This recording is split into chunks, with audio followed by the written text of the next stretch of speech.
হামলা চালিয়েছে। কিন্তু গণ অধিকার পরিষদের সহসভাপতি ফারুক হাসান ভাইকে দাওয়াত দেওয়া হয়েছিল। তিনি আসার পরে একটি মহল বিভিন্ন কথা বলে তার উপর অতর্কিত হামলা করেছে। তারা ছাত্রলীগের মতো আমাদেরকে যেভাবে হামলা করেছিল, যেই কুমিল্লা বলে আমাদের প্রতিষ্ঠা বার্ষিকীতে ঠিক একইভাবে কালকে বিএনপির নাম ধরে ধরে তারা সেই হামলা চালিয়েছে। কিন্তু বিএনপি থেকে স্পষ্ট করা হয়েছে, ছাত্রদল থেকে স্পষ্ট করা হয়েছে, তারা এইভাবে তাদের হামলার সাথে তারা জড়িত না।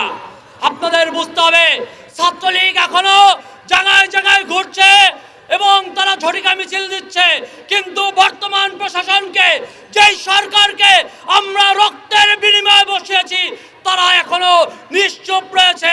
তারা ছাত্রলীগ আওয়ামী লীগের বিরুদ্ধে কঠোর অবস্থানে যাচ্ছে না। আমরা শঙ্কিত, আমরা ভয়ে আছি কখন এই সরকার সেই আওয়ামী লীগকে আবার বাংলাদেশে ব্যাক করতে চায়। আমরা আজকে নিউজে দেখলাম 50 জন জাজকে ভারতে পাঠানো হচ্ছে। কিসের জন্য? তাদেরকে নাকি ট্রেনিং করা হবে। আমার কথা হচ্ছে, বাংলাদেশ থেকে ভারতে কেন পাঠাবে? ভারতের সাথে তো আমাদের সম্পর্ক এখন ভালো না। তাহলে কেন আপনারা ভারতে পাঠাবেন? আর কি কোনো রাষ্ট্র খুঁজে পান নাই? ট্রেনিং নেওয়ার জন্য আর কোনো রাষ্ট্র নাই? তাহলে বুঝতে হবে এই সরকার কেন 50 জনকে ভারতে পাঠাচ্ছে।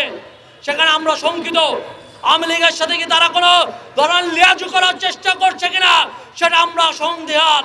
সেজন্য স্পষ্ট করে বলতে চাই, যদি এই সরকার, এই ইন্ডিয়ান গভর্নমেন্ট যদি ফল করে, তাহলে আমাদেরকে ভোগান্তিতে ভুগতে হবে। আমরা বিপ্লবী সরকার গঠন করতে কিন্তু পিছপা হব না। আমরা আবারও সময় দিচ্ছি। আপনারা যে সংস্কার বলছেন, সেই সংস্কার আমরা মাঠে দেখছি না, রাস্তায় আমরা দেখতে পাচ্ছি না। পুলিশ প্রশাসন এখনো পর্যন্ত তাদেরকে গ্রেপ্তার করতে পারে নাই। কালকে হামলা হয়েছে, যারা হামলা করেছে তাদের ভিডিও ফুটেজ আছে, ছবি আছে, কেন এখনো তাদেরকে গ্রেপ্তার করা হলো না, আইনের আওতায় আনা হলো না? আমরা সেটা আইন মন্ত্রণালয়ের কাছে জানতে চাই, স্বরাষ্ট্র মন্ত্রণালয়ের কাছে আমরা জানতে চাই। আপনারা অনতিবিলম্বে এটার কাজ করতে হবে। আমার উপরে হামলা হয়েছে, 5 আগস্টের উপরে হামলা হয়েছে, আমার কার্যালয়ের সামনে হামলা হয়েছে, তাদেরকে এখনো ধরা হয়নি। এই কারণে আমরা বলছি, আমাদের উপর টার্গেটিং করা হচ্ছে। আমরা অনুরোধ জানাবো, আপনারা অনতিবিলম্বে কাজ করুন, অন্যথায় আমরা আমাদের চিন্তা করতে বাধ্য হব। সন্ত্রাসী যে হামলার মাধ্যমে দেশে অস্থিরতা সৃষ্টি করতেছে, তার জন্য বর্তমান সরকার কোনো পদক্ষেপ নিচ্ছে না।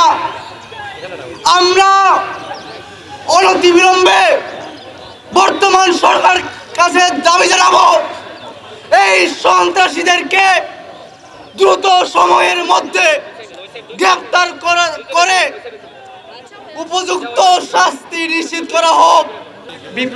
বিপ্লবী ভাই, আমার হলের বড় ভাই, আমার সিনিয়র বড় ভাই, আমি দেখে আসলাম পিজি হাসপাতালে তিনি আসলে বেডে কিভাবে শুয়ে আছেন।